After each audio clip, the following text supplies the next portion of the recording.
Hi friends, ಸವಿಚ್ಗೆ ಸ್ವಾಗತ.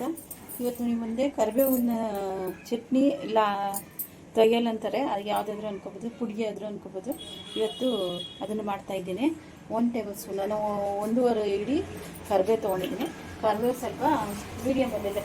ನಾನು 1.5 ಇಡಿ fry ಮಾಡ್ಕೊತೀನಿ. ಆರೋಗ್ಯಕ್ಕೆ ಎಷ್ಟು ಒಳ್ಳೆಯದಲ್ಲ ಕರಿಬೇವು, ಸ್ವಲ್ಪ ಕಣ್ಣಿಗೆ ಎಲ್ಲದಕ್ಕೂ ಈ ಥರ ಎಲ್ಲ ಮಾಡಿಕೊಡಿ. ಎಲ್ಲದಕ್ಕೂ ಸೂಟ್ ಆಗುತ್ತೆ. ಇಡ್ಲಿ ದೋಸೆಗೆ ಅನ್ನಕ್ಕೆ ಹಾಕೊಂಡು ಕಾಯ್ಸ್ಕೊಬೋದು. ಎಲ್ಲನೂ ತೆಗಿತಾ ಇದ್ದೀನಿ, ಸಾಕಿತ್ತು ಕೈಗೆ.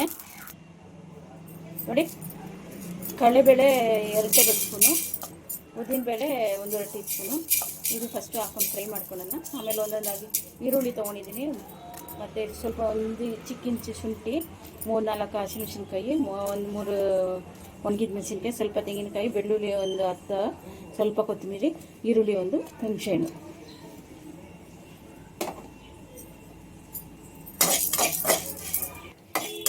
ನೋಡಿ, ಈಗ ಈ ಟೈಮಲ್ಲಿ ಎಲ್ಲನೂ ಹಾಕ್ತಾಯಿದ್ದೀನಿ. ನೋಡಿ, ಈರುಳ್ಳಿ, ಟೊಮೆಟೊ, ಹಸಿಮೆಣಸಿನ್ಕಾಯಿ, ತೆಂಗಿನಕಾಯಿ ಎಲ್ಲ ಹಾಕಿ ಚೆನ್ನಾಗಿ ಇದನ್ನು ಒಂದು ಸ್ವಲ್ಪ ಫ್ರೈ ಮಾಡ್ಕೊಳ್ಳೋಣ, ಹಸಿ ಹೋಗೋವರೆಗೂ.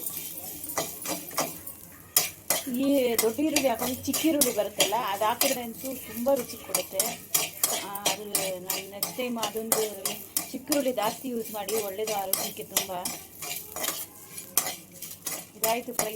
1-2 ನಿಮಿಷ ತಣ್ಣಗೆ ಹುಣಸೆಹಣ್ಣು ಹಾಕಿದ್ದೀನಿ. ತಣ್ಣಗಾದ್ಮೇಲೆ ಉಪ್ಪು ಹಾಕ್ಕೊಂಡು ರುಬ್ಕೊಂಬರೋಣ. ಇದು ಕರಿಬೇವು ಹಾಕ್ತಾಯಿದ್ದೀನಿ, ಎಲ್ಲ ಹಾಕಿದ್ದೀನಿ. ಕರಿಬೇವು ಹಾಕ್ತೀನಿ, ಉಪ್ಪು ಹಾಕ್ಕೊಂಡು ರುಬ್ಕೊಂಬರೋಣ. ಸ್ವಲ್ಪ ನೀರು ಹಾಕೋಣ. ನೋಡಿ, ಈ ಥರ ನುಣ್ಣಗೆ ರುಬ್ಕೊಂಡ್ಬಂದಿದ್ದೀನಿ. ಇದಕ್ಕೊಂದು ಒಗ್ಗರಣೆ ಕೊಡೋಣ. ಸ್ವಲ್ಪ ಎಣ್ಣೆ, ಸ್ವಲ್ಪ ಸಾಸಿವೆ, ಸ್ವಲ್ಪ ಕಡಲೆಬೇಳೆ, ಸ್ವಲ್ಪ ಉದ್ದಿನಬೇಳೆ, ಒಂದೇ ಒಂದು ಮೆಣಸಿನ್ಕಾಯಿ, ಕರಿಬೇವು, ಸ್ವಲ್ಪ ಹಿಂಗು ಸಾಕು, 1/4 ಟೀ ಸ್ಪೂನ್ ಹಿಂಗು. ಆಯಿತು ಒಗ್ಗರಣೆ. ನೋಡಿ, ಒಗ್ಗರಣೆ ಹಾಕ್ತಾಯಿದ್ದೀನಿ. ನೋಡಿ, ಅಷ್ಟೇ ಟೇಸ್ಟಾಗಿ, ಅಷ್ಟು ರುಚಿಯಾಗಿ ನೋಡಿ ಚೆನ್ನಾಗಿರುತ್ತೆ. ಎಲ್ಲದಕ್ಕೂ ಕಾಂಬಿನೇಷನ್, ಅನ್ನನೂ ಕಲಿಸ್ಕೊಂಡು ತಿನ್ಬೋದು, ಅಷ್ಟೇ ಟೇಸ್ಟಾಗಿರುತ್ತೆ. ಮನೆಯಲ್ಲಿ ನೋಡಿ ಘಮ ಘಮ ಅಂತ ಇದೆ. ಕರಿಬೇವು ಈ ಥರನೂ ಯೂಸ್ ಮಾಡ್ಬೋದು, ಕರಿಬೇವು ಪುಡಿನೂ ಮಾಡ್ಕೊಬೋದು.